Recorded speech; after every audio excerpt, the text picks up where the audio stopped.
Clerk will call the roll. Glenn Whitley, County Judge. Here. Roy Charles Brooks, Commissioner Precinct 1.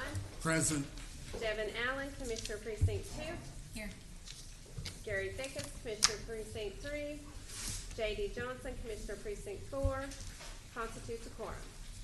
Thank you. Our invocation today will be delivered by our own Craig Maxwell. After the invocation, please remain standing for our pledges. Good morning, Judge, Commissioners. It's good to be a county employee today. If you'll bow your head. Lord, thank you for being our shepherd. Thank you for your protection, guidance, love, mercy, and grace. Romans 3:23, all have sinned and fallen short of God's glory, but all are treated as righteous by his grace because of a ransom that was paid by Christ Jesus. Every day we have a chance to practice patience and understanding. Do not rush through every day trying to get to 5 o'clock or tomorrow or the weekend. Our days are few and our opportunities are boundless. Please give this court the wisdom, strength, and foresight to set this county in a path that serves all. Lay your hand on those who are struggling so they may feel your comfort. We ask for your blessings for all those who are here and abroad, protecting our freedoms. We say thanks. Amen. I pledge allegiance to the flag of the United States of America and to the republic for which it stands, one nation, under God, indivisible, with liberty and justice for all. Honor the Texas flag. I pledge allegiance to thee, Texas, one state, under God, one and indivisible.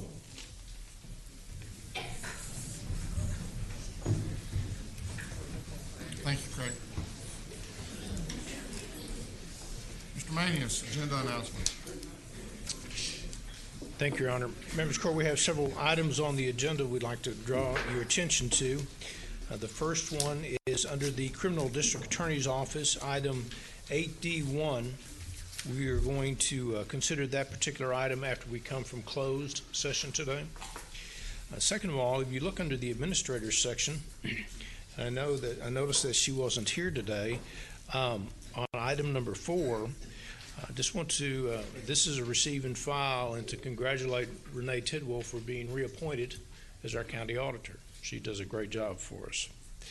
And then finally, members of the court, I'd like to introduce someone to you, and you're going to see several others over the next couple of weeks, but Michael Matthews.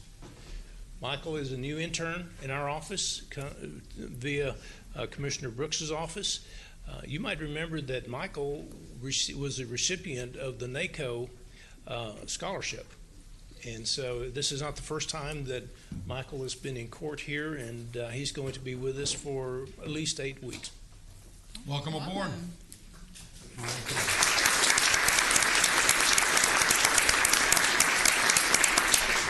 Thank you, Your Honor. Thank you. Court members, you have before you the minutes of our regular meeting of May the 28th. Move for approval. Second. We have a motion to second. Any discussion? Please vote. Well, I'm going to have a couple more of you vote. Now it passes unanimously. Well, it passed unanimously with one, but it would be nice to have the others. I believe you have a, Commissioner Brooks, I believe you have a proclamation. I do, Your Honor, and it is for Alzheimer's and Brain Awareness Month. I first became aware of and active in Alzheimer's activities as a result of watching my mother's decline over several years because of her Alzheimer's disease. Subsequent to her death from Alzheimer's, it occurred to me that her care was on the heads and at the hands of her children. 5 kids who were pretty advantaged because of my mother and father. And it was a daunting experience for us. That made me stop and think, what the heck are people who are less advantaged than we were going to do for their loved ones? How will they know where the resources are? How will they know how to address the issues that come up during the course of giving care to someone with Alzheimer's disease? So my office started partnering with the Alzheimer's Association, and each year we give an Alzheimer's education seminar free to the community. It's always in August. Mr. Polk, when is it this year? August 17th at the Trinity River campus. You will get more information about that event as we approach it. But June is Alzheimer's and Brain Disease Awareness Month. So I'd like to read this proclamation into the record. Whereas Alzheimer's disease, a progressive neurodegenerative brain disorder, tragically deprives individuals of their memories and leads to progressive mental and physical impairments. And whereas Alzheimer's is the 6th leading cause of death in the United States and is the only cause of death in the top 10 that has no cure and no way to slow its progression. And whereas more than 5.8 million people in the United States are living with Alzheimer's, including 390,000 in Texas. And whereas there are over 1.4 million dedicated caregivers providing unpaid care at home, valued at more than $20.5 billion. And whereas, according to the National Institute on Aging, Alzheimer's disease indirectly costs businesses more than $37 billion a year in lost productivity of employees who miss work or leave their jobs to provide care for a relative. And whereas with early detection and diagnosis, individuals and their families can gain access to treatment medications, enroll in critical research trials, participate in planning for the future, and receive support from the Alzheimer's Association.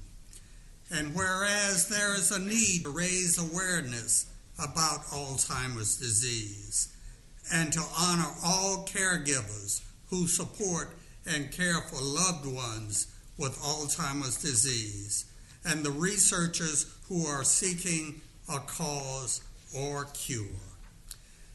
Now therefore be it resolved that we, the Commissioners Court of Tarrant County, do hereby proclaim June 2019 as Alzheimer's and Brain Awareness Month in Tarrant County, and stand with the Alzheimer's Association of North Central Texas in its unwavering focus on finding a cure for and advocating for those living with this disease. In witness whereof we have hereunto set our hands and caused the seal of Tarrant County to be affixed this 4th day of June 2019, and I move approval. Second. We have a motion to second. Any discussion? Please vote. Motion passes unanimously. Here to receive this proclamation this morning are Sidney Thomas, Public Policy Coordinator, and Audrey Quick, Program Director, both of the Alzheimer's Association. And I'd like to ask my subject matter expert, Mr. Leon Polk, to join us at the podium.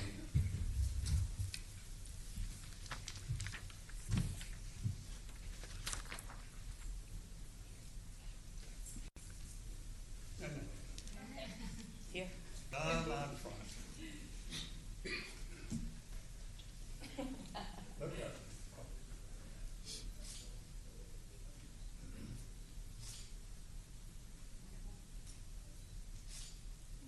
Three flashes does the trick. Y'all feel free to address. So just a couple of things. As Commissioner Brooks mentioned, 390,000 Texans suffer from Alzheimer's disease and related dementias. 1.4 million Texans are providing them care and support every single day. I encourage all of you to visit our website, alz.org/ABAM,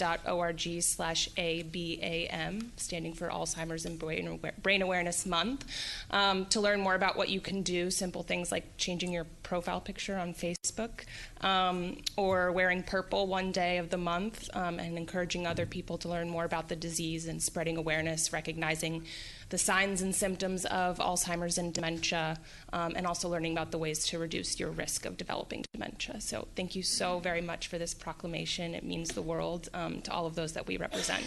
Thank you. Thank you. Thank you.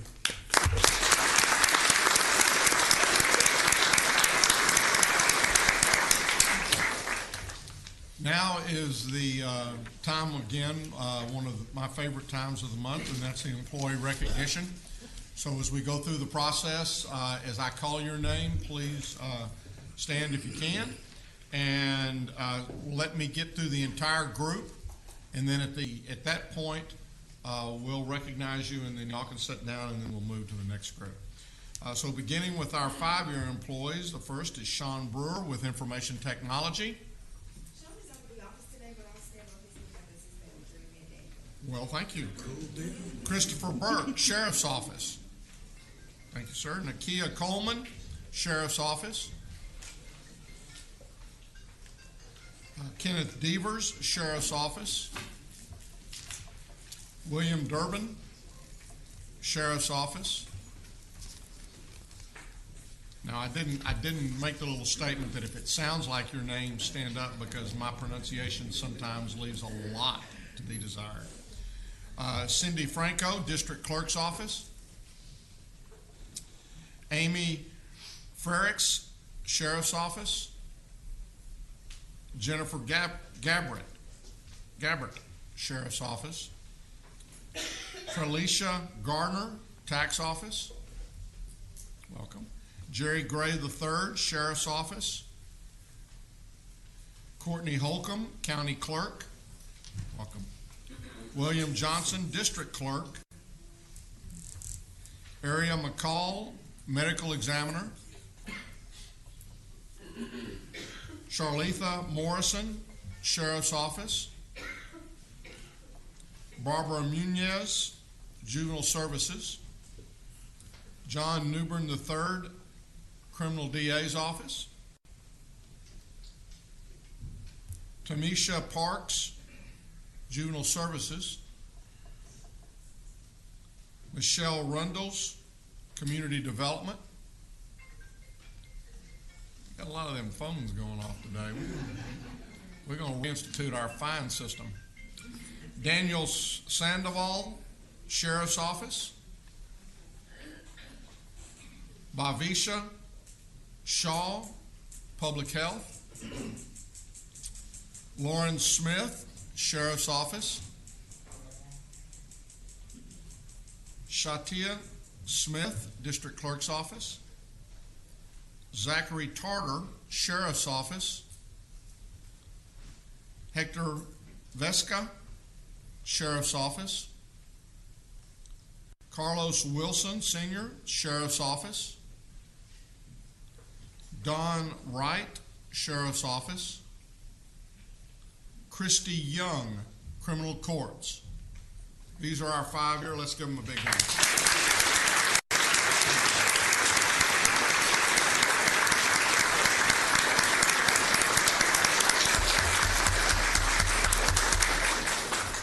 Thank y'all. You can be seated. And now our 10-year employees, Crystal Albert, the Tax Office. Aaron Coffer, Criminal Courts. Ryan Downey, Information Technology. Jeff Fisher, District Court 141st. Dustin Gerald, Information Technology. Rhonda Little, Criminal DA's Office. Polly Maxwell, Criminal DA's Office. Alexander Pruitt, Sheriff's Office. Prasanth Princely, Sheriff's Office. Jessica Tovar, County Clerk's Office. Kimberly Wesley, Criminal DA's Office. And Lee Worth, Sheriff's Office. Let's give these employees a hand.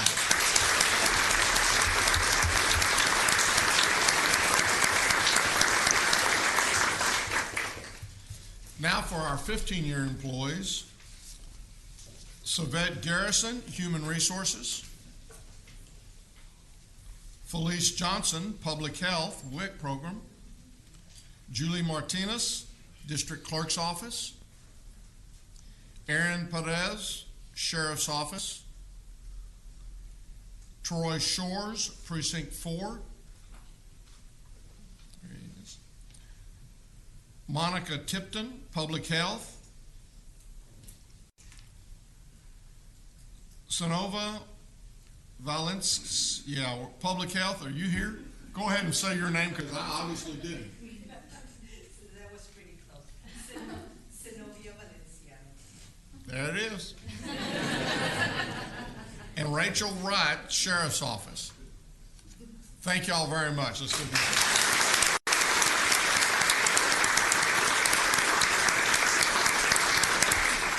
Now for our 20-year employees, Valerie Allen, the 297th District Court. Robbie Arbor, County Clerk. Penny Bunch, Sheriff's Office. Dorinda Cummings, Precinct 4. Edward Hadashek, Precinct 3. How are you? Good. You didn't bring Richard with you this morning? No, I didn't bring Richard. He's building roads. Well, he claims he's building roads. Cynthia Hicks, County Clerk. Jennifer Hooks, District Clerk. Joyce Kirk, Human Resources. Gregory Lilly, Juvenile Services. Sharon Lawrence, Tax Office. Robin Nino, County Clerk. Darlene Rojas, Criminal DA's Office. And Paula Smith, Sheriff's Office. Let's give these folks a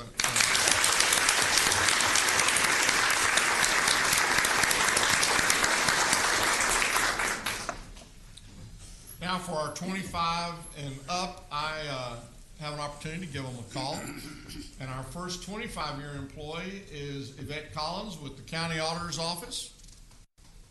Where is she? There she is. I knew you were going to be here. We talked. There's about a wall that separates us. And so every once in a while, I'll hear her. I'm sure she hears me a lot more than I hear her because of my nice, quiet voice. She started out in purchasing and accounts payable, and when she started out there were 4 ladies, and everything was paper. And I mean, everything was paper. And then in 2004, she moved to the auditor's office, and she works up front out there, and still in the payables, puts in the information, sets up new vendors. When I ask her about the memorable moments, and this is why every once in a while I'll hear her, she refers to the geckos and to the bats. And occasionally they make a round through the office over there. And usually when they do, she screams pretty loud with the gecko. The bat, there's no question. She said, I absolutely love the people that I've had a chance to work with and to meet. She said it's a steady job, it's a family atmosphere with truly caring people, not just, okay, you know, how are you doing, and oh, I'm sorry, or whatever, but truly caring people, and we do hear that time and time again. She said that that the 25 years has passed very quickly. She said, my son was 4 when I started working with the county, so he's now 29. Her father was one of the Harlem Globetrotters. Her mom was a math teacher here in this area. She said, over the years, there's been a lot of folks who've been very helpful to me, and she was very appreciative of that. She said she had a dream that she missed this ceremony, that she was working, she'd been off, and she was working, and she'd missed it. And I told her, well, if I call your name out and you're not here, I'm going to come get you. So she's here. Now, she made the point of saying when she was in accounts payable that she survived Jack. Where's Jack today? Is he outside waiting to come in? He is. Well, Jack, if you're out there, you need to come on in, because here's one of the people who made the comment that they survived you. Barely. See what I'm saying? There are stories there, but she wouldn't come forward with those stories. You came in at about the right time. Yvette was one of the 4 ladies that said, and 2 of them have said that they survived you in accounts payable. Neither one of them would give details. Yvette, thank you very much for your 25 years of service.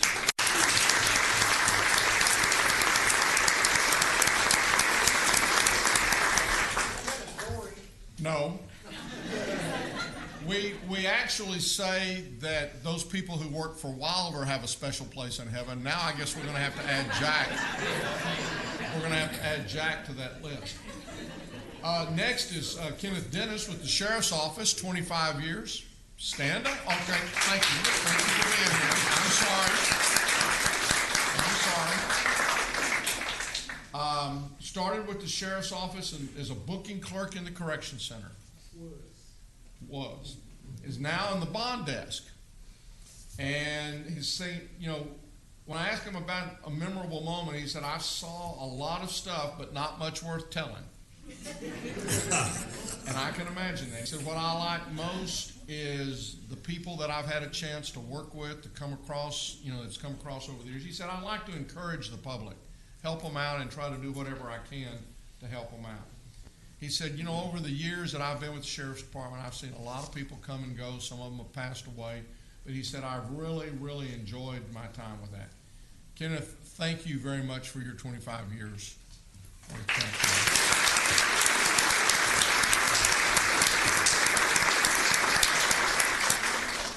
Next is Carmen Garza with the Criminal DA's office. She wasn't sure she was going to be able to make it. But when you see her, please let her know how much you appreciate the 25 years she's given to Tarrant County. Okay, now this is Corinthia Humphreys with the Sheriff's Department here. 25 years with the Sheriff's Department. She works the 11 to 7 a.m. shift, and I was not able to get in contact with her, so if she had been here, we were going to have a one-on-one conversation here at the front. And I say that only to say that, I'm sometimes a little late, and I was late this month in getting my calling done. But there's been over 12 years that I've been doing this, we've had, I think, 1 or 2 people that I've failed to get a hold of. And that Not many. No, that's quite a bit. But anyway, Corinthia Humphreys has spent 25 years. If you see her, she's working the 11 to 7 shift. Tell her how much we appreciate it. Now, the next is also not here. Tim Jones is in the purchasing department, been there for 25 years. He is retiring at the end of this month. His actual last day will be the 28th. But he is on vacation this week, and his house is being painted. So he would have much rather been here. I'm sure.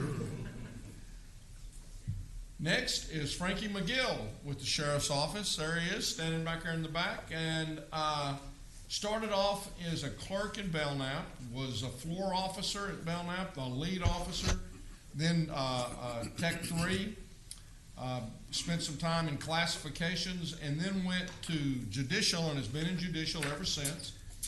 When I asked him about the memorable moment, it was when the Sheriff's Department took the prisoners from New Mexico. And he said they sent the worst of the worst.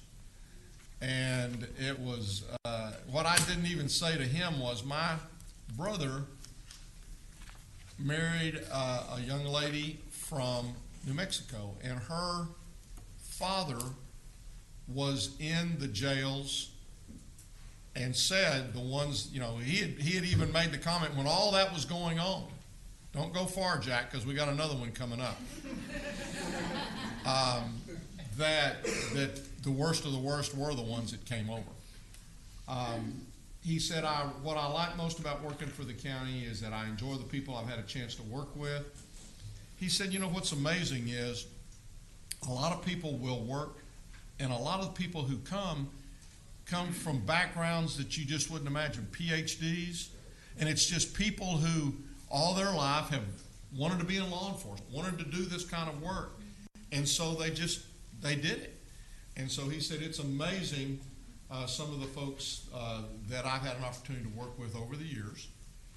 He said the county has great benefits, and he said I plan on being around for his 40th anniversary. So 15 years to go. Good luck. There'll be another judge up here when that happens. Thank you very much, Frank.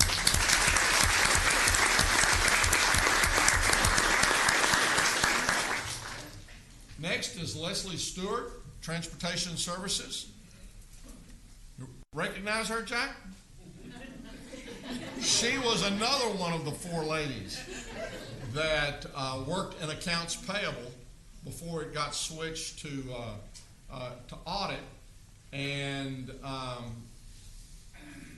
totally unsolicited. Both of them said they survived Jack. Are the other two still with the county, or did they leave long ago? Long ago, they're gone. So they didn't survive Jack, is what you're saying there. She went to transportation. She's the office administrator now for the Central Garage. She said, I started when I was 20. So she said, and I thought this was unique, she said, the memorable moments are my family moments. You know, marriage, having children, divorce, family, just different things that went on. And she said the thing that makes me remember all that is how my county family was there with me and for me to celebrate and to help me get through those stresses in my life.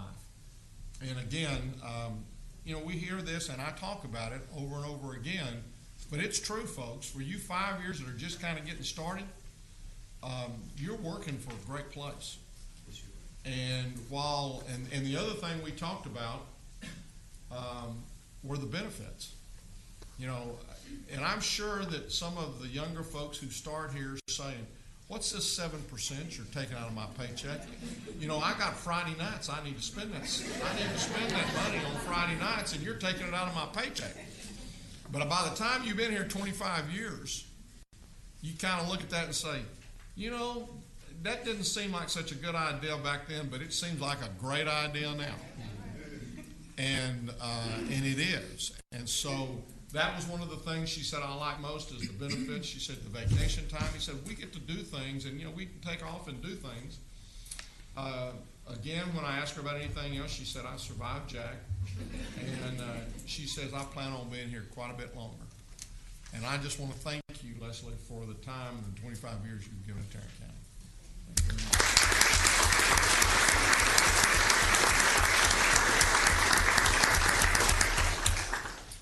Next is Karen Nash with Precinct 8. for 30 years. She started in the sheriff's department. She's seen a few of the JP's offices. She was started at 8 after she left the sheriff's department. She was at JP 1. She spent some time with 5, then she was back at 1, and then she was 4, and now she's back at 8. So you've kind of been able to train JPs all over the county.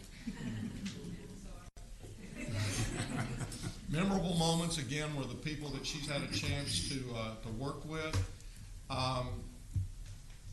She said she's really grown up and raised her family while she's been here with the county.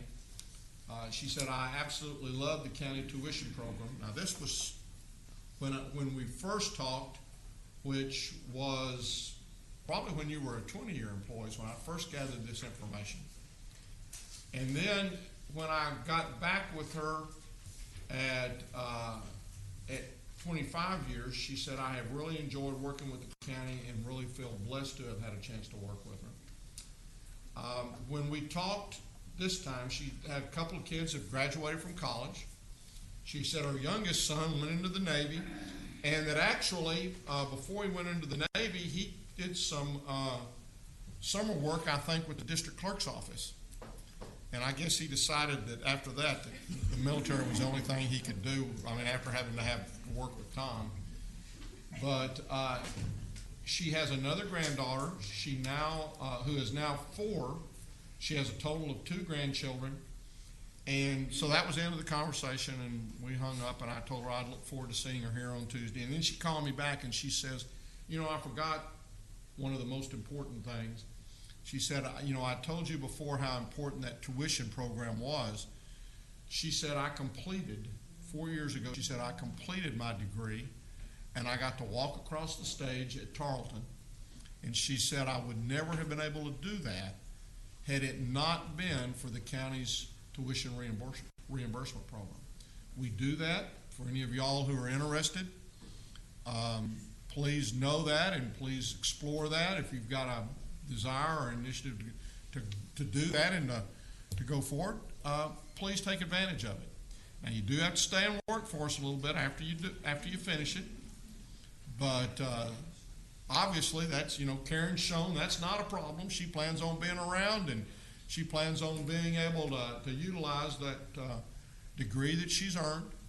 And Karen, we just appreciate very, very much the 30 years of service you've given to Tarrant County. Thank you.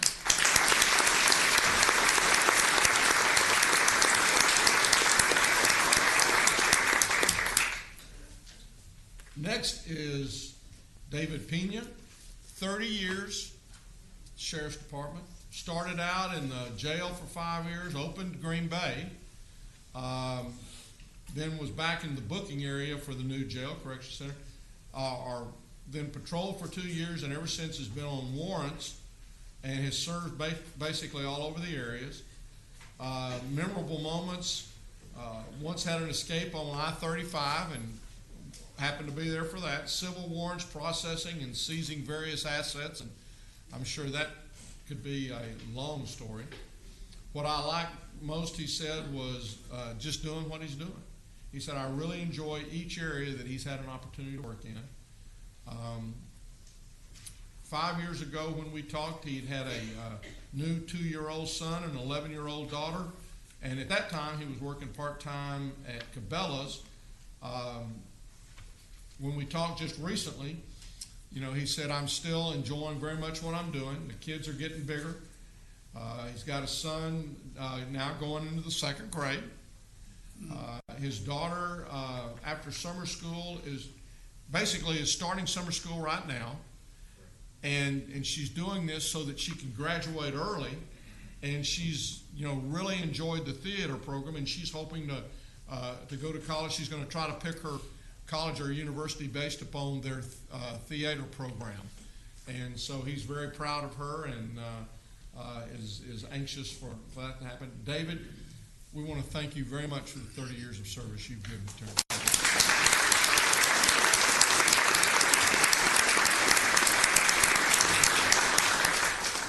Total 870 years.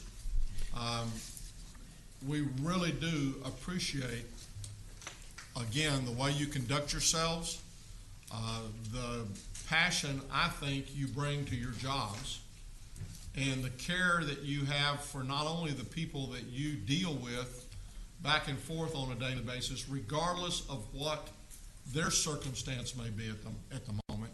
You treat them with respect. And then also the way you treat your coworkers and the way you genuinely care about what's going on in their lives. I say it and I mean it. It does make a difference, and it is what makes Tarrant County a great place to work and to live and to raise your family. So thank you very much. We've got refreshments back in 504C. Thank you very Wilder? You just called the refreshments for the If y'all will head out that way, you might be able to beat him there, and there might be some cookies there. Thank y'all very much.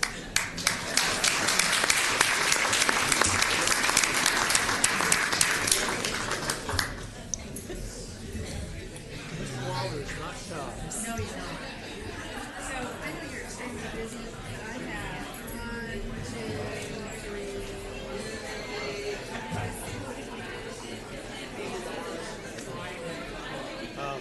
So let me tell you what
tell you how much that is. I can tell you how much it is now, but I may need it for the completion.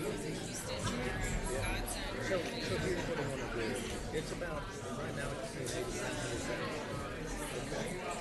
So what I would prefer to do is for us to fund a 2.8 implementation. It was good. It was good. Which is in their budget. I'm going to move that we receive and file the employee recognition. Second. We have a motion is second. Please vote. Motion passes unanimously. Court members, you have before you the consent agenda. Second. We have a motion is second to approve the consent agenda. Any discussion? Please vote.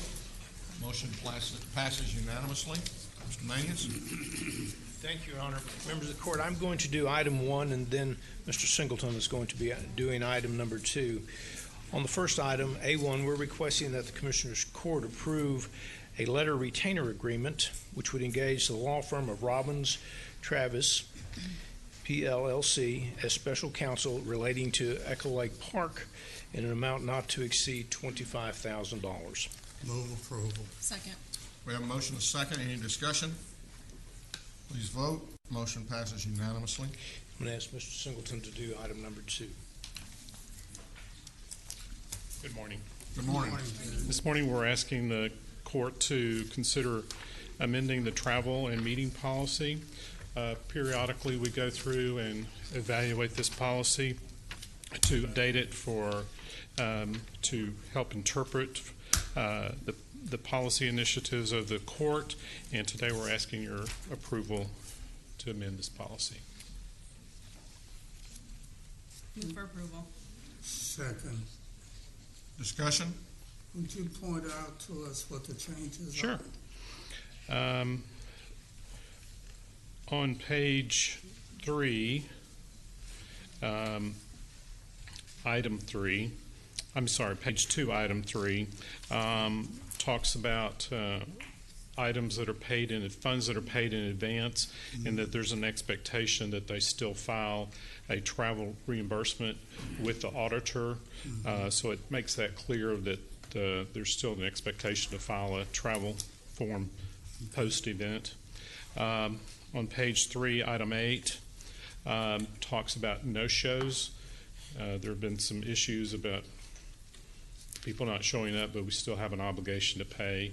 So we wanted to make sure that it's clear that if they don't show up, that they need to try to get the most refund available if there were prepaid expenses.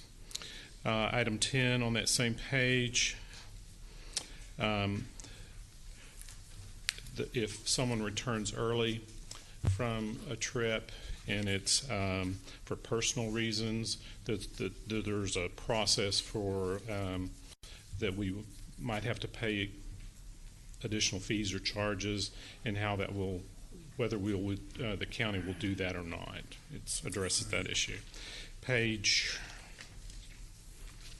5, regarding our item 15, regarding airfare. It talks about classes of service that the county will pay for the economy class. Basically, airlines have 3 classes of service: economy, business, first, that the county will pay for economy class airfare. Now they have, let's talk about that one a little bit, because they really now, most of them have 4 classes. Okay. They have we'll get you on and sit you in the middle, in the back, but you're not going to get a seat assignment. You're going to pay for bags. You're never going to be able to do any standby. And then they have an economy that says we'll let you pick your seat early.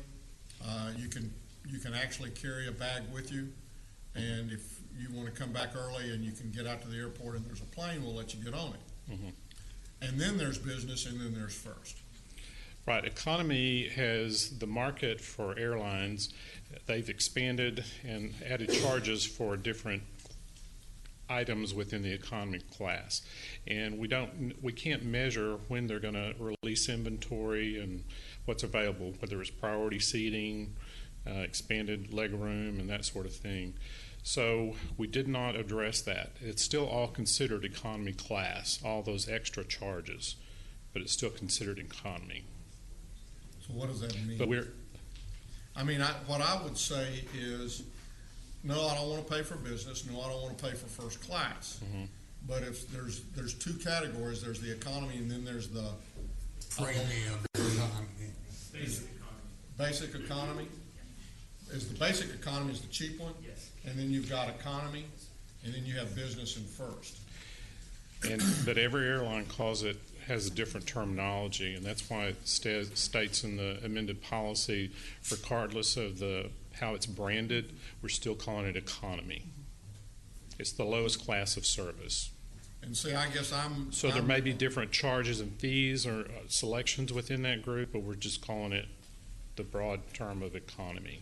So when I'm booking, am I supposed to book? Let's talk about American, because that's the one I travel most. You're saying basic economy is where, so I basically am going to get no seat reserved. I'm not going to carry any bags on board, and I'll not be able to stand by on any flight. I'm not liking that. We're not addressing that. The only fee that we've talked about on page 6 at the bottom of the first full paragraph is that the county will not pay for early boarding fees. Seat selection, extra leg room, all those different extra add-ons in the economy class, we're not addressing that. So I know personally I've had a situation where I looked for 2 weeks and could not ever get a seat that was not priority seating. But we can't really, it's going to be up to the individual to pick the most economical way to go. But it's all still considered economy. So as long as it says that we're buying an economy seat, you're okay? It's the class of service, yes. And economy class is okay? Yes. Business is not, first is not? That's correct. Okay. It's airline travel has become a complex issue for the auditor's office to have to address because, as I said, from day to day, they may change the inventory, they may change their rate structures. and all that, and there's no way for the auditor to then verify whether or not there were other seats available. Okay, so that's why we're not the addressing example it. you've got attached in here, you've got, I see basic economy, I see main cabin, and I see first. If I choose to, main cabin is the same as, it's behind the curtain. I don't know what I you're tell looking. my friends that work for American that there are people who sit behind that curtain. And that if it wasn't for those people, they wouldn't be sitting up there in front of that curtain. But main cabin is, I mean, I consider that still to be It's economy. economy. Right. Well, the only thing that concerns me about that is you've got on that example, you've got basic economy light, and then you've got main and first dark, which implies to me that you don't like us to book main cabin. I don't know, what are you looking at?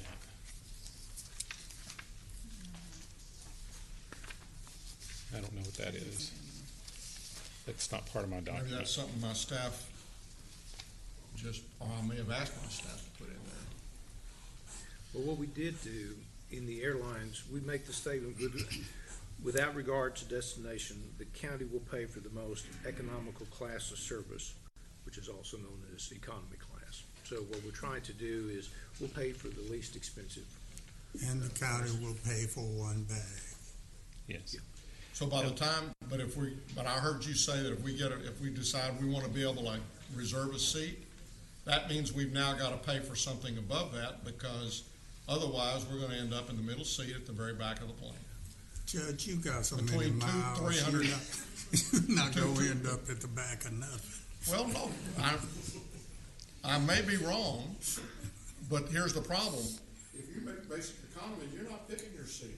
Unless you're flying your miles, you're going to be basically, you're not going to have the opportunity to select seats or any of that. You're going to be basically, and you're not going to be able to stand by, because regardless of what your classification is, it's based upon the ticket that you buy. And if we're buying basic economy, we're not going to have the opportunity to come back early if we end up getting to the airport early, or trying to make a flight before the weather comes in and we get to spend another night, or a lot of those types of things. And I guess you make statements, and then I'm going to look at him and I'm going to say, okay, when audit looks at this, what are y'all going to look at? Well, we would like things to just be a little clearer for us, because the pricing structures, as Jay said, have changed a lot in the airline field, between extra charges for baggage, extra legroom, extra seating. And we're starting to see some of these. And what do we consider most economical way to fly? Because that's what the policy says. I think that the policy is trying to clear out that we are going to allow for extra legroom or the exit row seating. It's just I think where I would come from would be no business, no first class. That's correct. That's And what that we would be if it because, says on their business, if it says on their first class, then we're gonna take it to GK or the person and have a discussion with them. Why did you do this, and what were the circumstances? Because most of the time, there's always gonna be circumstances as to why people do make purchases. Just a little clarification, really is all this is. But so there's nothing from stopping someone, like when I check in, if I want a better seat, I just pay for the difference in my Devon Allen funds that are non-county related, right? There's nothing that's stopping me from doing That's that. correct. And I could seek reimbursement if I wanted to, but this would clear up even my ability to do that. That's right? correct. Okay. when you check in, you're gonna be in a middle seat in the back. Not always. Not always. Well, It you depends are- on the airline. Well, and I was going to say, that should be the next step we're gonna go to. If we're gonna go with this, then let's require everybody to go with Spirit Airlines. And, Surprise airlines. but I mean, if what the point is that we're gonna go with the cheapest deal, And usually what we're talking about is maybe $60 difference or $70 difference, and that would be the cost of a bag, or it might be the cost of, I don't know about a priority seat, but just the ability to be able to pick a seat and/or be able to stand by if you get someplace and you come back from that standpoint. So if we would simply change this to read, and I'm looking at page 5 on item number 15 at the bottom. If we say, without regard to the destination, the county will pay for economy class pricing. Would that does it, and I have no problem with basically saying we're not going to pay for a priority seat or a expanded seat, but you know, I really would like to be able to reserve a seat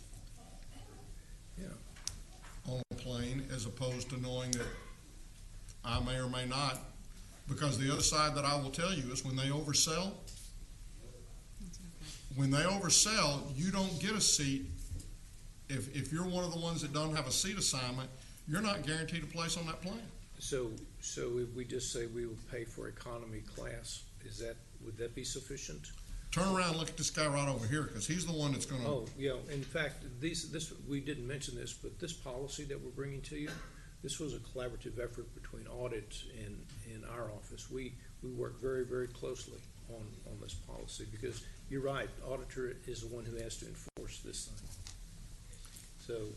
So if they're okay with that, I mean, again, and the reason that I'm aware of this is because I have recently we got finished with a meeting early, and one of the folks from BG Young had booked the basic, thinking, okay, this is all right. We got out to the airport, and he was going to stand by, and he was told, "I'm sorry, sir, you can't stand by." If we don't have the opportunity to either get an earlier flight, the county actually may pick up some more expenses because of that.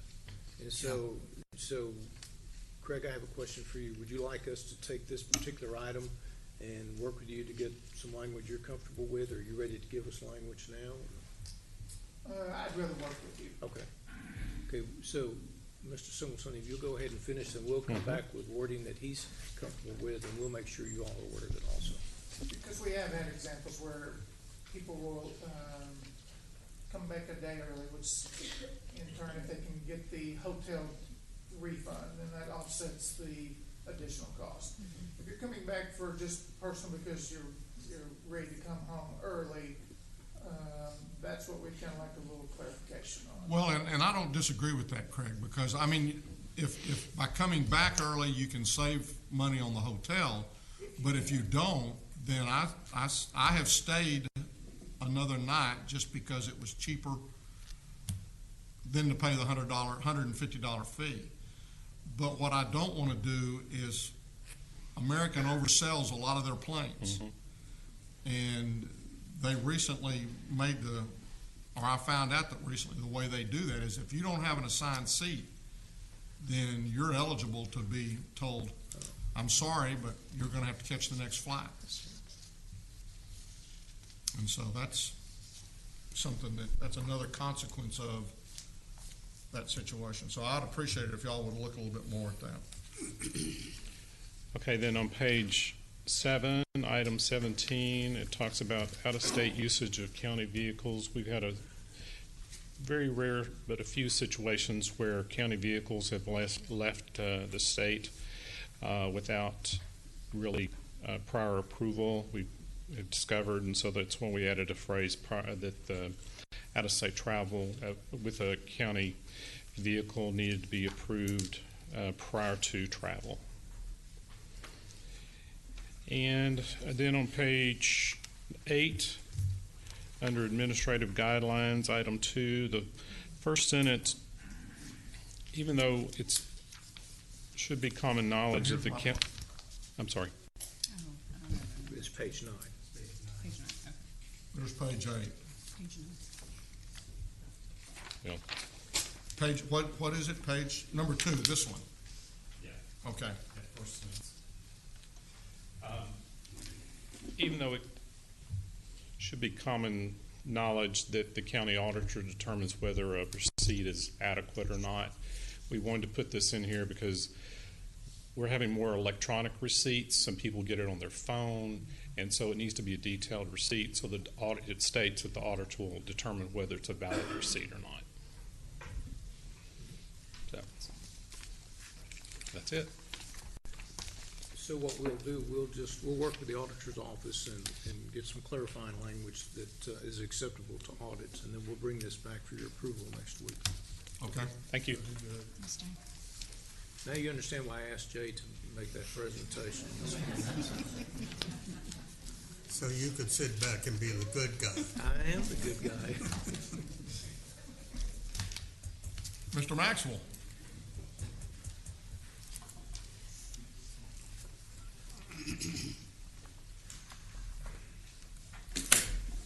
We are asking for your approval of the release of depository collateral as attached in the court communique. I'll be glad to try and answer any questions if you have any. Move approval. Second. We have a motion and a second. Any discussion? Please vote. Motion passes unanimously. Thank you. Move to receive and file personnel agenda. Second. We have a motion and a second to receive and file the personnel agenda. Any discussion? Please vote. Motion passes unanimously. Good morning, Ms. Good Tarrant. morning, and thank you, Commissioner Brooks. We have two additional items for the court. The second item, we're asking the court to approve the administrative leave policy update. You may recall that we discussed this last week. Commissioner Allen asked us to go back and to clarify item 5, the language around traumatic incidents. And we've attempted to do that. So if you'll flip to that policy, section or number 5 now reads traumatic incidents for the purposes of this section includes on-the-job shootings and accidents or any other job-related incident that results in serious bodily injury or death to any person. With that change, unless you have questions, we would ask for your approval. Thanks to everyone who worked on this, and with that, I move for approval. Second. We have a motion and a second. Any discussion? I want to echo what was said, and I appreciate very much the work that y'all put in and Sheriff, your department too. So, motion passes unanimously. Thank you. Our last item, we're asking the court to approve the fiscal year 2020 holiday schedule. Move for approval. Second. I do have a question though. Go right ahead and ask it. How are these dates determined?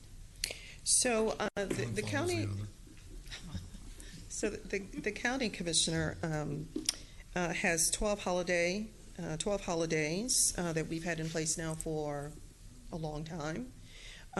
We've not really tweaked the schedule in a long time. I think the last change that we made to the schedule is we swapped out Cesar Chavez Day, and I believe we had Columbus Day prior CC to. for CC. Correct. So we swapped those two out, and that's been probably a decade ago. I mean, it's been a long time. So this has been the long-standing schedule for a very long time, with the exception of that one change. Okay. Thank you. You're welcome. Any other discussion? Please vote. Motion passes unanimously. Thank you. Thank you, Tim. Mr. Beecham. So y'all knocked out the Christians. The good news is Arkansas is still playing. The bad news, so is LSU. Do we play each other this? Well, I thought this was going to be the bracket. All business. I mean, kind of. And Spirit Airlines is our American Airlines in the state of Arkansas. You know, that's because American kind of has a problem with hillbillies. We have only 3 items for your consideration this morning. Our first item is a bid award recommendation for bid 2019-146. This is our semi-annual contract for copy paper, envelopes, and other related products. Our recommendation would be to award a per enterprise basis, according to the primary and secondary vendors meeting specifications as shown in your court communique. Move for approval. Second. We have a motion and a second. Any discussion? Please vote. Motion passes unanimously. Item number 2 is also a bid award recommendation for bid 2019-172. This is a bid for the purchase of a tactical vehicle for the Sheriff's Office. Recommendation be to award to the low bidder, Sampags 5-Star Ford, in the amount of $89,939. Move approval. Second. We have a motion and a second. Any discussion? Please vote. Motion passes unanimously. Our last item is something kind of out of the ordinary. We would normally put this under on the consent agenda. We are seeking approval from Commissioners Court for the interlocal agreement between Tarrant County and the Joshua ISD for cooperative purchasing of goods and services. What's most important about this is, and my handout will back that up, this is actually the 500th entity to interlocal with Tarrant County for the to purchase our contracts for goods and services. Tim Jones, who you mentioned earlier, wish he was here. He and I actually made a visit to the city of Colleyville back in February of 1996.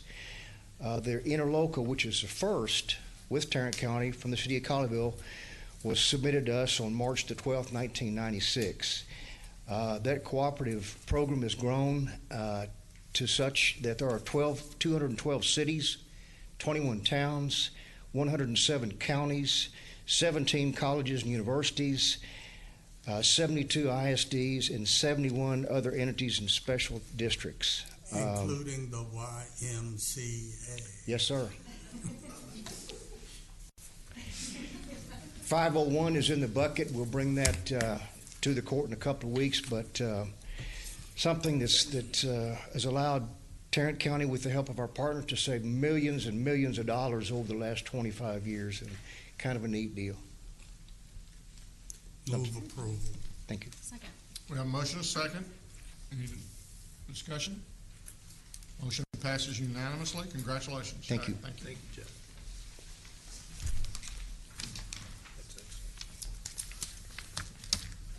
Commissioner Brooks, I believe you have a interlocal agreement.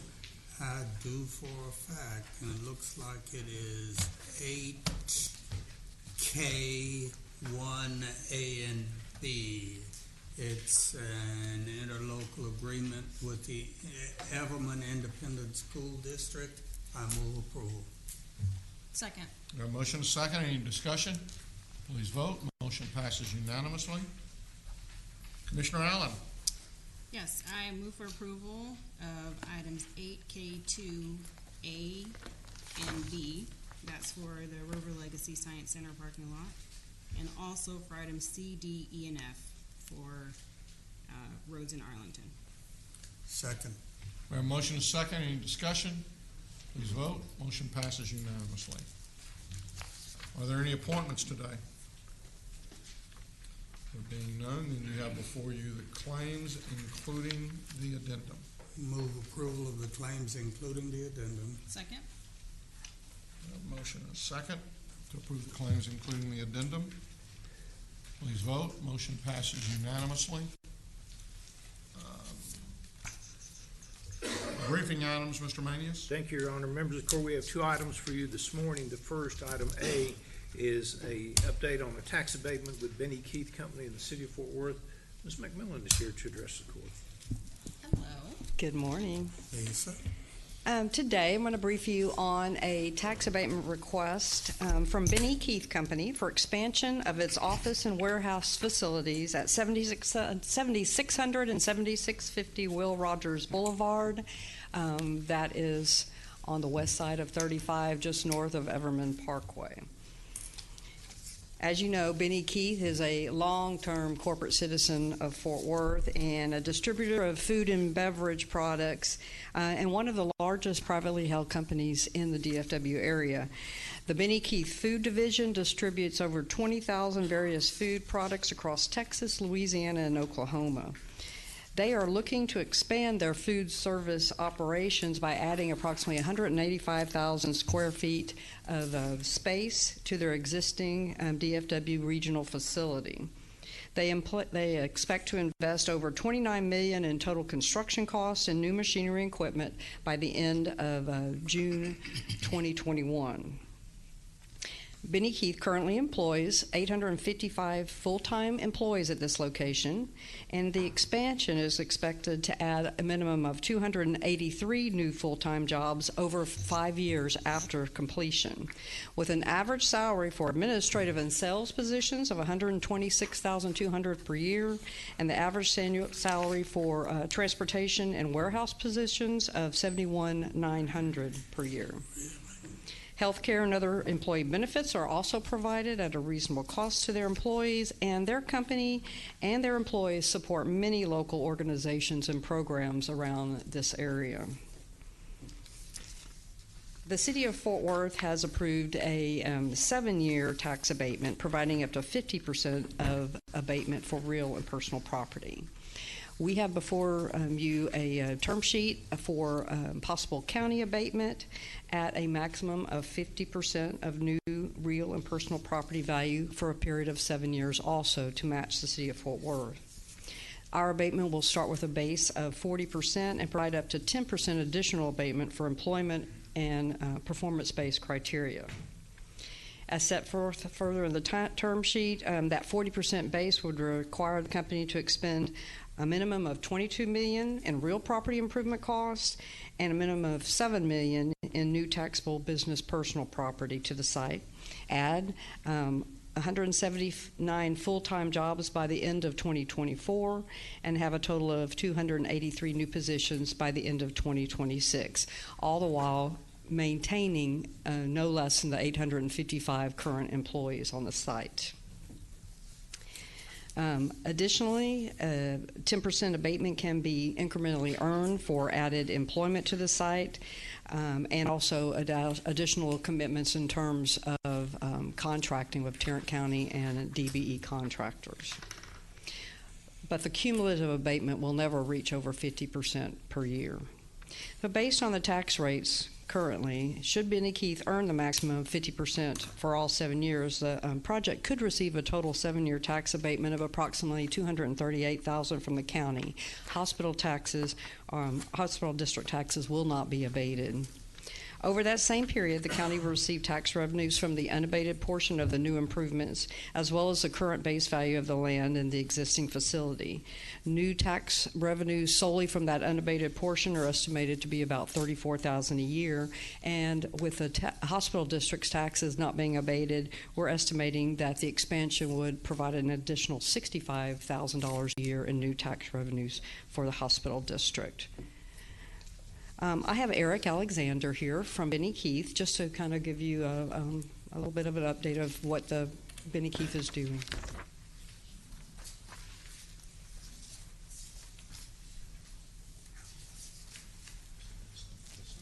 Good morning. Good morning. Good morning, Good morning, Judge. Good morning, Commissioners. How are y'all? Good. Just to kind of, update you on kind of what we're looking at doing. We have our existing food service facility right over there in the map that where Lisa showed you in the Carter Industrial Park. We have, some space that we can expand our facility on. The extra 185,000 square feet is what we're looking at doing. That would be warehouse space. This would allow us to grow our operation that currently exists there in the Carter Industrial Park for the food service facility. It would add jobs, not just sales or administrative jobs, but as well as warehouse and transportation positions. So really, jobs for everybody of all backgrounds, all skill sets, all ages, any demographic you can think of. And so we're really excited about it, the expansion project, and I'm here to answer any questions. I have a question on, I'm not sure what page this is on the presentation, but it's a bullet point, improvements completed / installed by June 30, 2018. I guess I'm kind of confused. That's a typo. Oh, okay, so June, okay, 20, okay. You're as good as GK because he already caught that and showed it to me. So those improvements would be completed all by June 30, 2021? Yes. Okay, gotcha. Yes. Okay. I'm excited about this because our economic development programs are designed to not only attract new businesses to our county, but to try to retain the existing businesses and to have them grow in place. So we want y'all to stay. You are a legacy company in this community, and whatever we need to do to help you decide that growing in place is the right thing for you to do, we want to be available to participate in that process. We appreciate it, Commissioner Brooks, and we I can speak on behalf of everybody in the company. We are very excited to grow our business here in Tarrant County, and continue to be a great corporate citizen and employ many individuals. Are all of the jobs they come with benefits, right? Yes. Well, all the full-time positions. Really, we don't really hire part-time employees, though, unless they want to work part-time, and there are some benefits available. But the positions that were shown, the projections, the 183, and I believe the 200, I think it was 179, and then the 283. By those were all full-time employee projections. So those would be. All those would carry benefits? Yes. Yes, sir. Okay. You referred to the fact that there were, and this is more of a question for Lisa, you referred to the fact that the maximum abatement was estimated at $238,000. Is that the maximum, or is that simply the maximum? No, that's not the maximum. That's just an estimate based on the $29 million in investment. So, that could fluctuate. If they add additional, I think it's really $7 million will probably be online, but they're probably going to be adding more, so there may be a little bit more value on there. So it could be a little bit more, but based on those projections, that's not a maximum, that's an estimate over that 10-year period. And then the city is abating at the same percentages that we Correct, 50% for 7 years.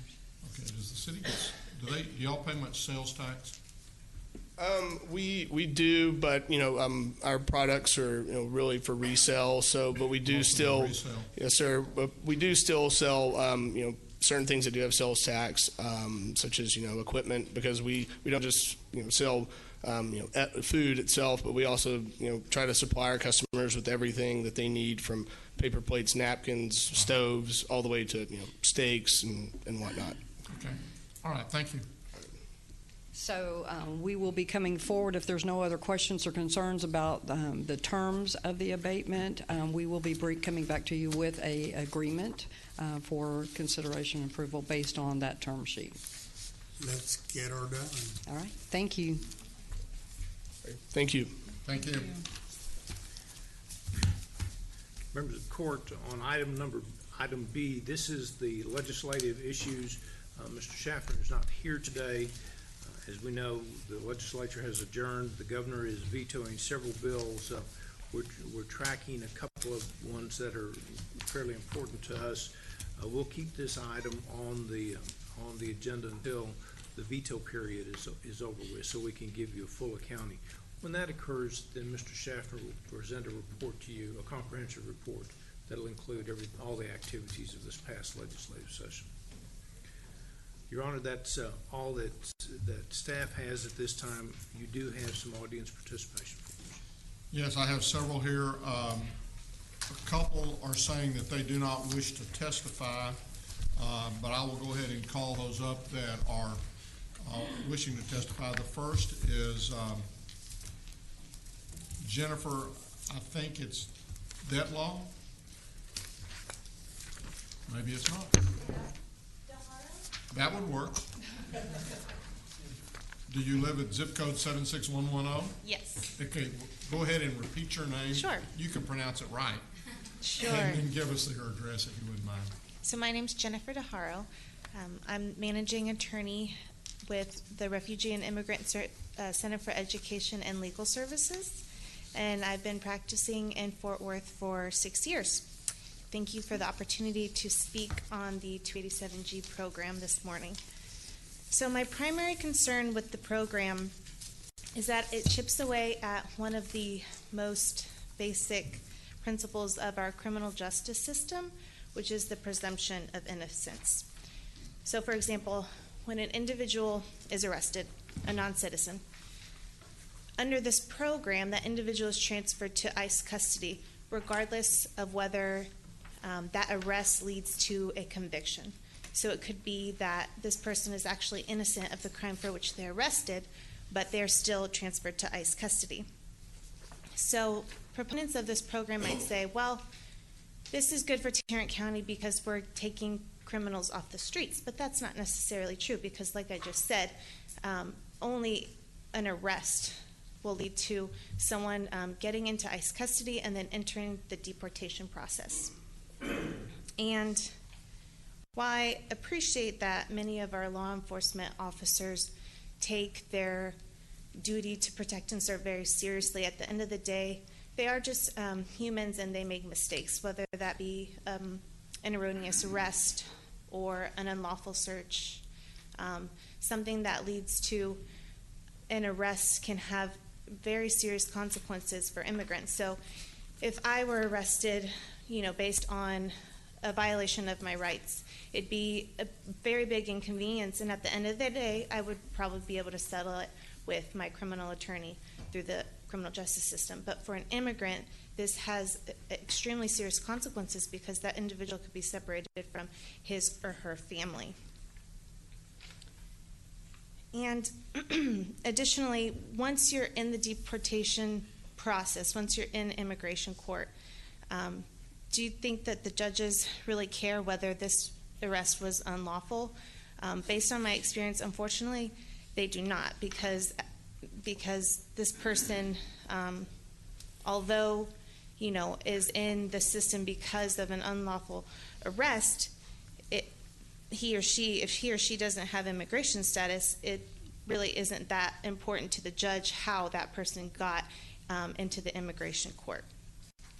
And finally, this isn't just a concern to me because these are my clients, but these are my friends, my neighbors, my colleagues, people who are living and working in Tarrant County and who are faced with an unfair process where they're being prejudged, not based on their being guilty of a crime, but only because of their immigration status.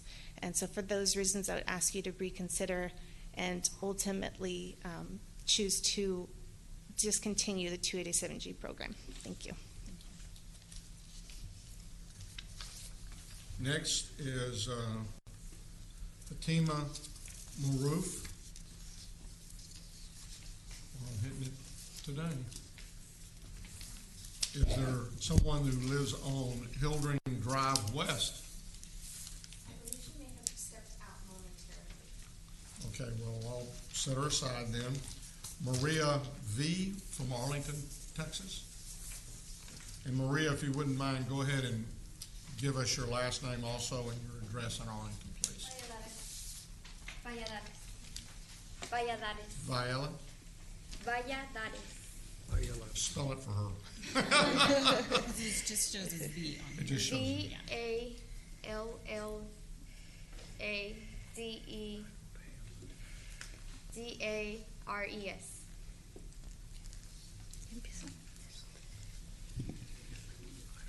Buenos días, mi nombre es María Valladares.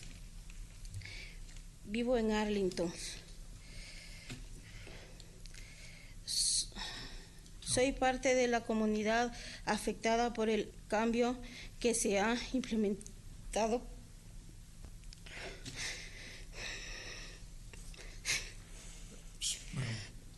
Tell her it's okay. It's okay. Por las autoridades. I will be translating for her. She says, "Good morning. My name is Maria, and I live in Arlington, Texas. I am part of the community affected by the change implemented by authorities." Okay. La forma como ha cambiado las leyes migratorias ha creado temor en mi persona. Y intranquilidad en pensar en que al momento la policía vuelva a detenerme, como ya me sucedió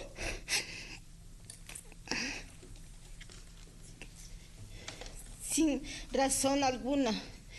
4 días alejada de mis hijos y mi esposo.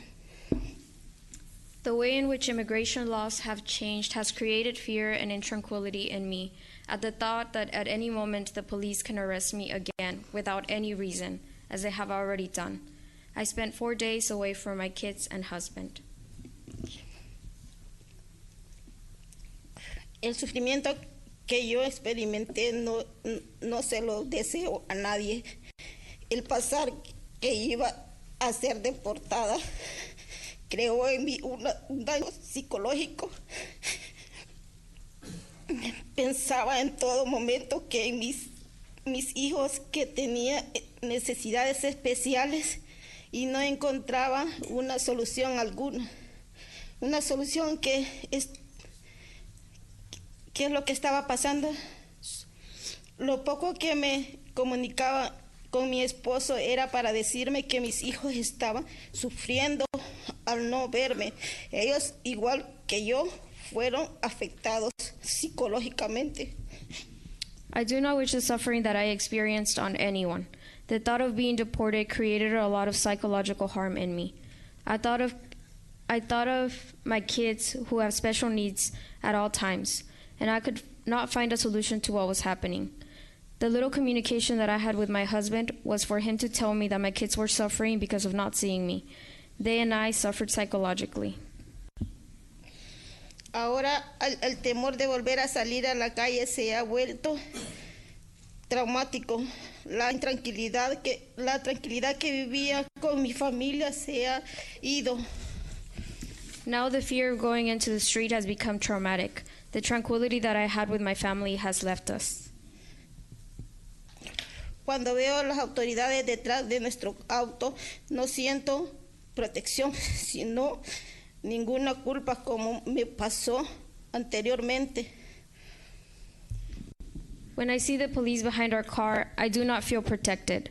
Instead, I feel fear of being arrested again and turned over to ICE for no reason. Esta injusticia y el temor no me afecta solamente a mí, también a otros miembros de mi comunidad. La injusticia que yo sufrí fue en un condado que también forzó el 287G, como en el condado de Tarrant. This injustice and the fear doesn't only affect myself, but also other members of my community. The injustice that I suffered was in a county that also enforces 287G, just like in Tarrant County. Estoy aquí hoy para que tengan en mi historia en cuenta que para que no voten no al 287G. I am here so that you will keep my story in mind and vote no on 287G. Gracias.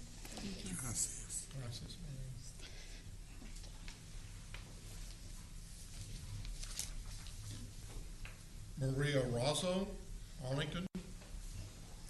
Sheriff, would you ask your deputy to stand down, please? There is nothing about a crying woman at the podium that should require increased security. Thank you. Good morning. My name is Maria Razo, and I live in Arlington, Texas. Your Honor and Commissioners, I'm here this morning to share with you a bad experience that I went through with one of my family members and 2 other friends.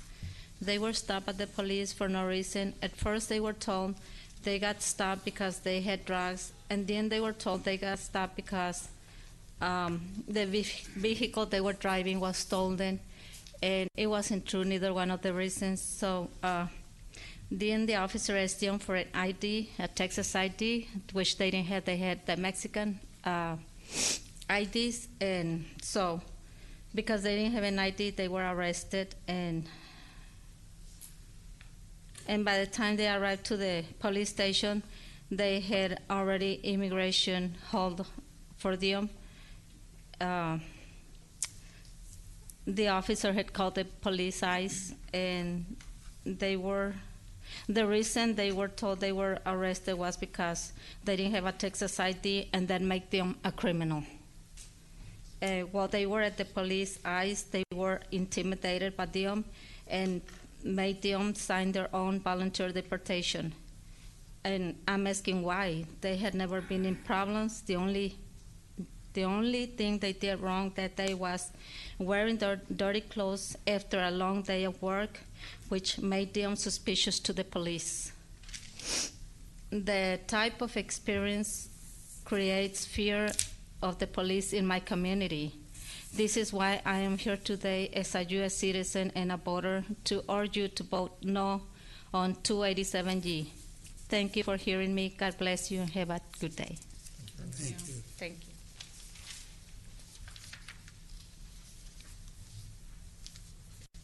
Sherry Woodbury.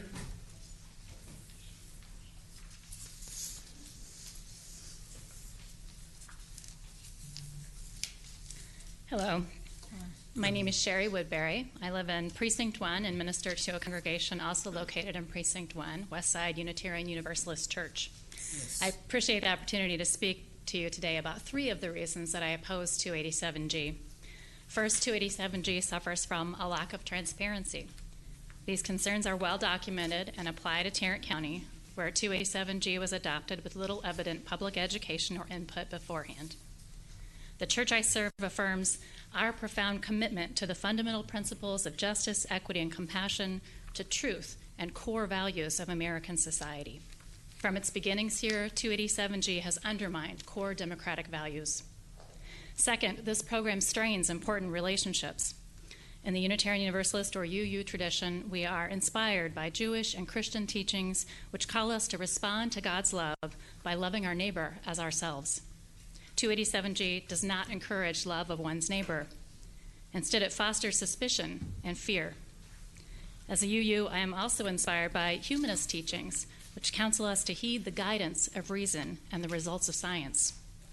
We need to listen to what public interest research and the individuals here within our own community are telling us about the counterproductive effect of 287G, which makes it harder for police to protect and serve, and thus makes all of us more vulnerable to crime.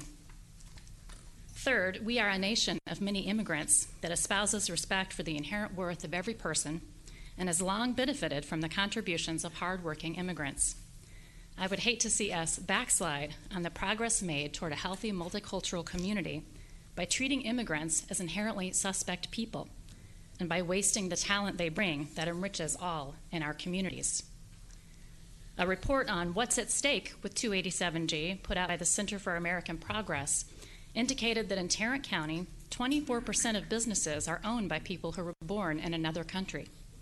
That figure goes up to 47% when looking at Main Street businesses like retail, salons, dry cleaners, car washes, and restaurants. As that report noted, in creating hostile environments for immigrants and their families, jurisdictions that pursue 287G jeopardize economic gains that come from business ownership, spending power, and tax revenue attributed to foreign-born residents. We should not be looking for ways to reduce tax revenue in Tarrant County. Participating in 287G is not in the best interest of Tarrant County. The program lacks transparency and sufficient oversight, undermines trust between our large Latinx population and law enforcement, and it may deter good people from remaining here and contributing to our community. How can we love our neighbor as ourselves and heed the guidance of reason? Not by keeping 287G. I hope you'll remember these concerns when it is time to vote. Thank you. Thank you. Fatima Maroof.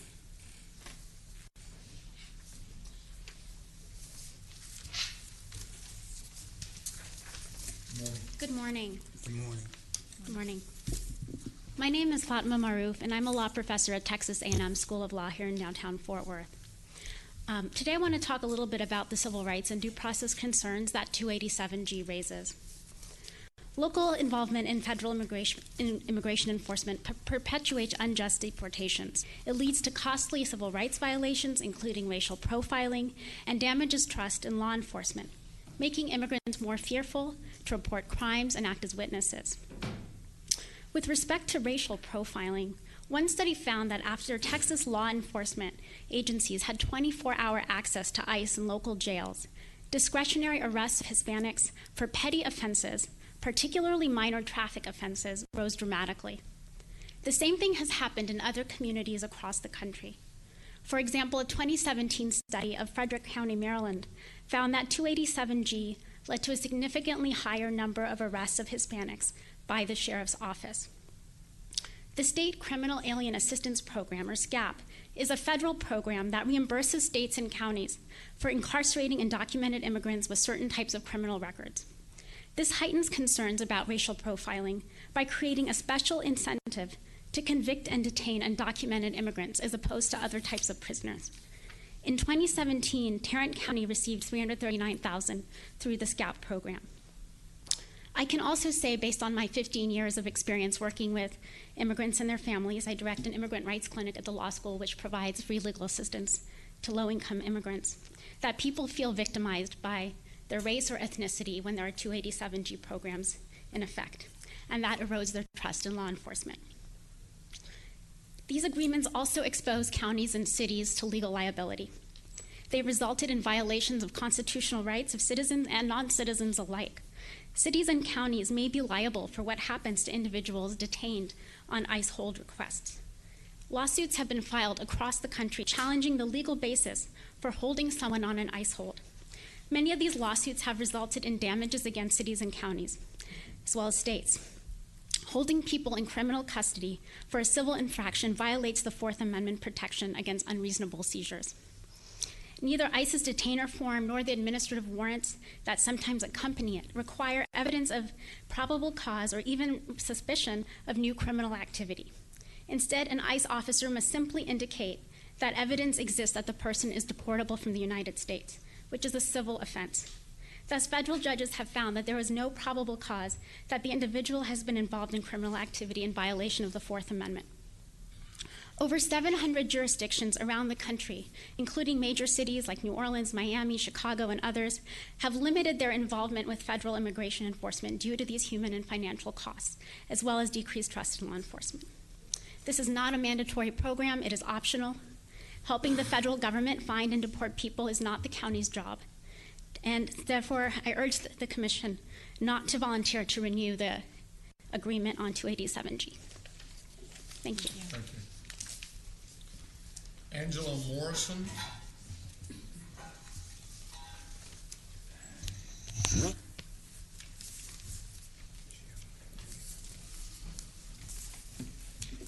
Good morning, Commissioners and County Judge Whitley. Thank you for the opportunity to make public comments. My name is Angela Morrison, and I live in Precinct 4. I'm here today to express my opposition to the 287G program, which I understand is up for renewal this month.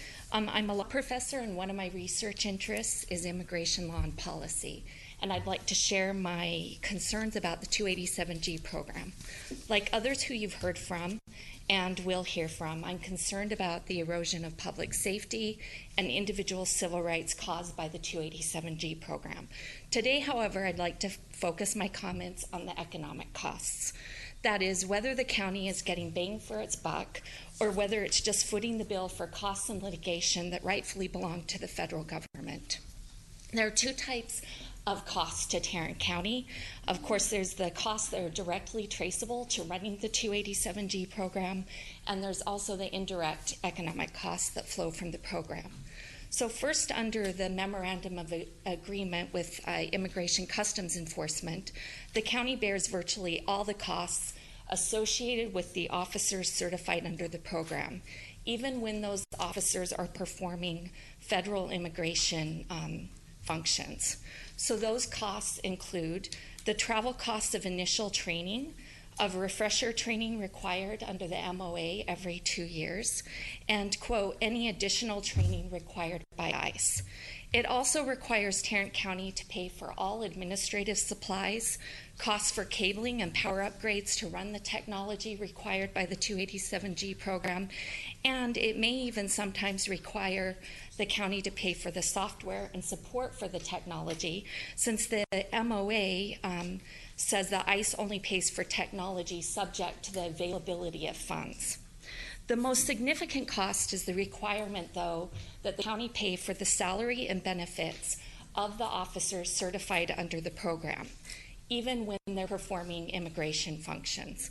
I reviewed the county's fiscal year 2019 budget, and the costs for personnel for the sheriff's office are not broken down by position.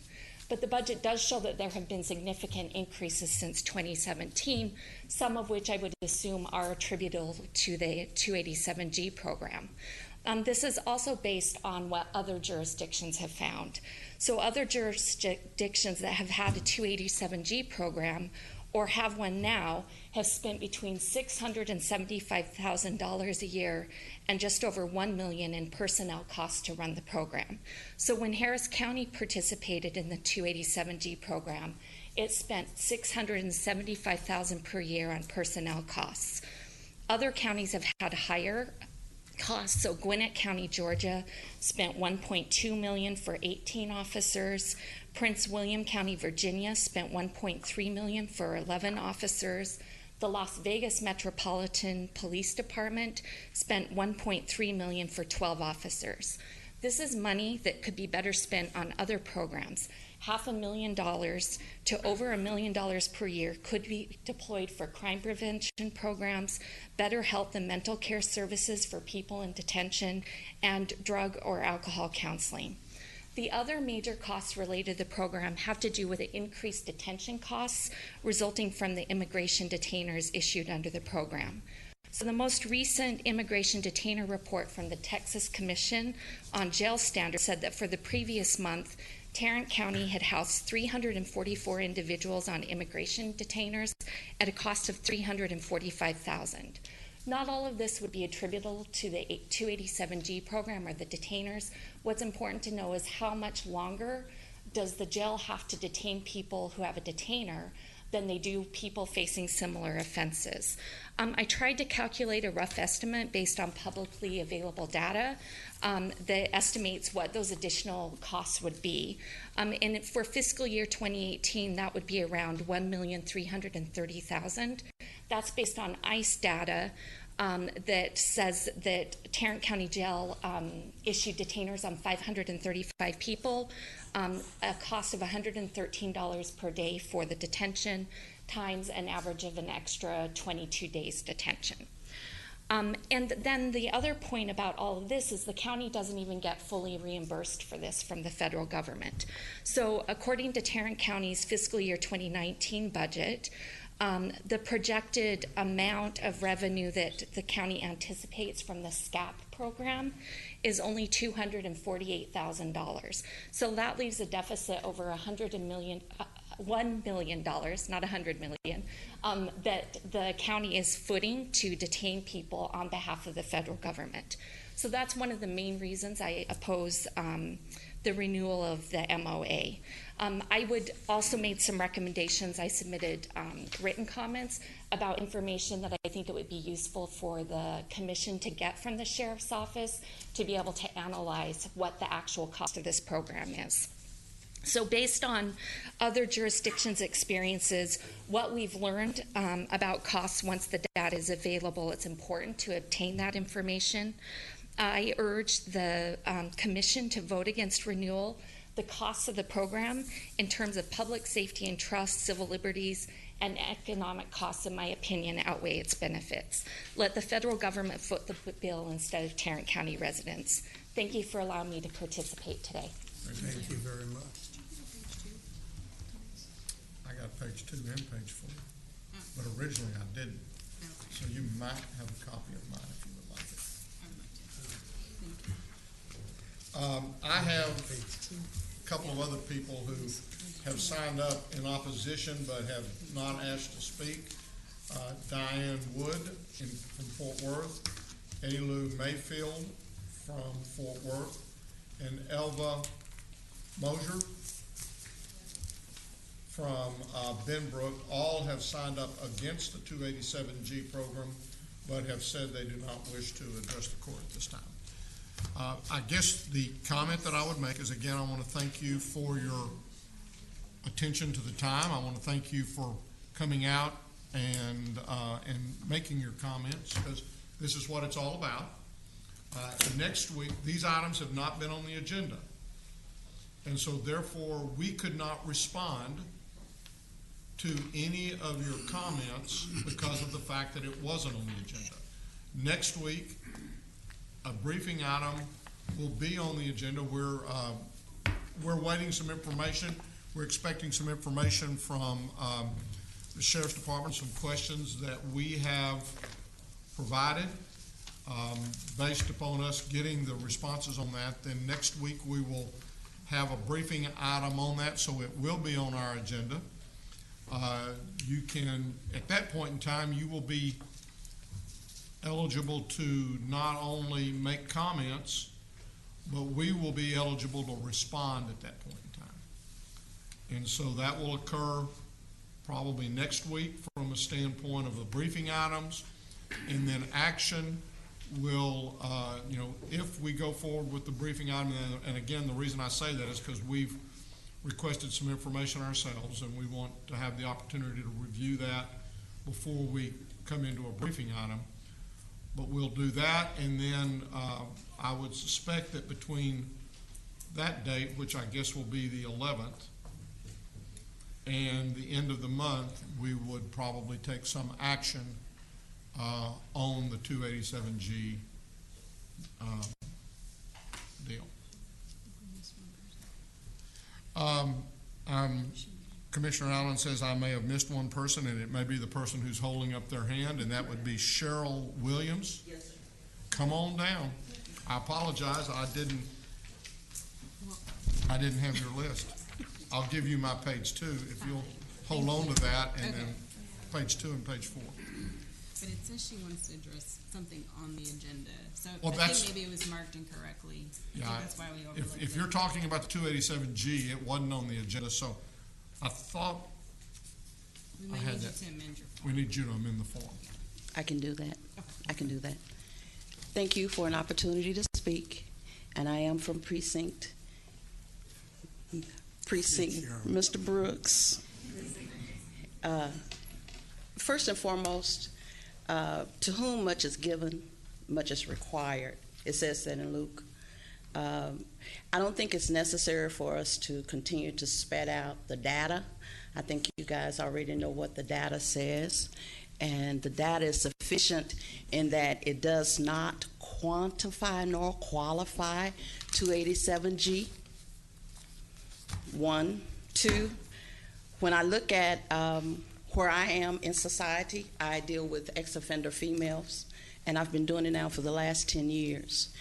And 287G puts the family in a disarray in that when the breadwinner is removed from the home, then it's left up to the wife or whomever to pick up and try to bring the family forward.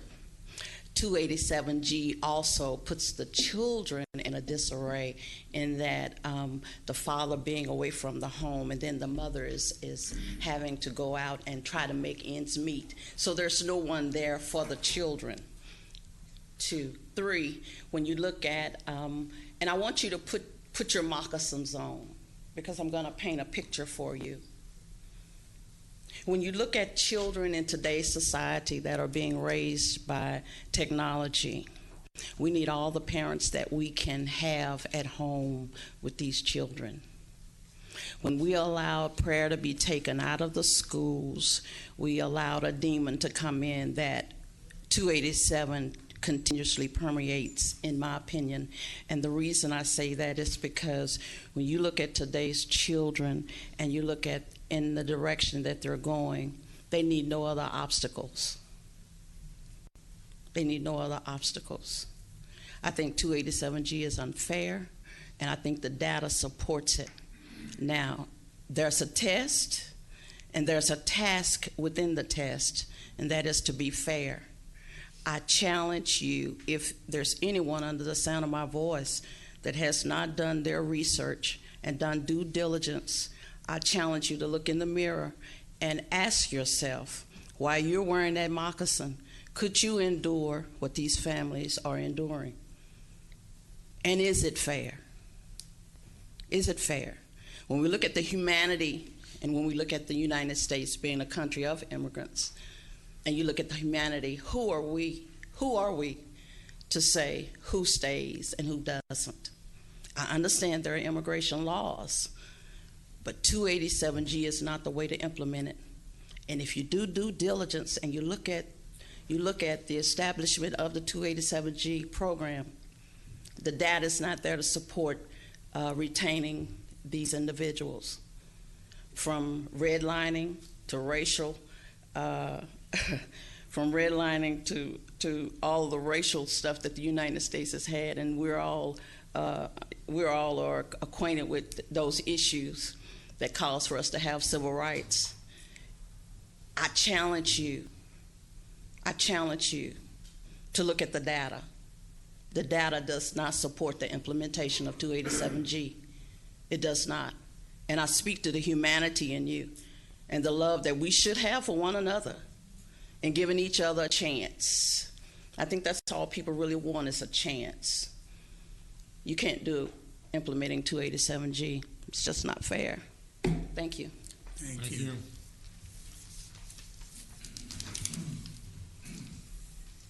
I've got 2 announcements. You do? I do. Okay, well, I guess I better let you go. All right. The first off, again, sure. thank y'all very Yes, much. thank you. I'm sure that I'll see a few of you again next week. Maybe a few more of you again next week. Again, I cannot tell you, I respect very much the way you have approached this and the manner in which you have approached this. So thank you for that. Well done. Thank you. And Maria, thank you very much for being here, because I know it was very difficult for you to be here today. Go ahead, Commissioner Allen. Thank you. First, I wanted to announce the 8th Annual Mansfield Area Job Fair is coming up Thursday, June 20th from 10 a.m. to 2 at the Mansfield ISD Performing Arts Center. This is a partnership with Mansfield Economic Development and Workforce Solutions of Tarrant County. You can make contact with our office if you'd like more information, and of course it's available online at Eventbrite. Second is coming up a little quicker is the 2019, and it's the first Dragon Boat Festival Race for Education in Arlington. It will be at Viridian Lake Club in Viridian. It's Saturday, June 15th from 8:30 to 4. The event is open to the public. There's no charge, and everyone is welcome to come and enjoy a fun day in the sun with many Asian cultural activities such as Asian folk dancing, food trucks, and calligraphy. The festival will feature children activities such as children's reading booth, a paper folding booth or origami, and an Asian painting booth, to name just a few. And you can find more information either by contacting our office or visiting arlendragonboatfestival.com. That's it. Thank you, Commissioner Allen. There being no further business at this time, we'll recess our open meeting and proceed to close to discuss items exempted under Section 551.071, 072, 074, 076, and 087 of the Texas Government Code. Second. We have a motion and a second. Any discussion? Please vote. Motion passes unanimously. There being no further business, we're adjourned. Thank you.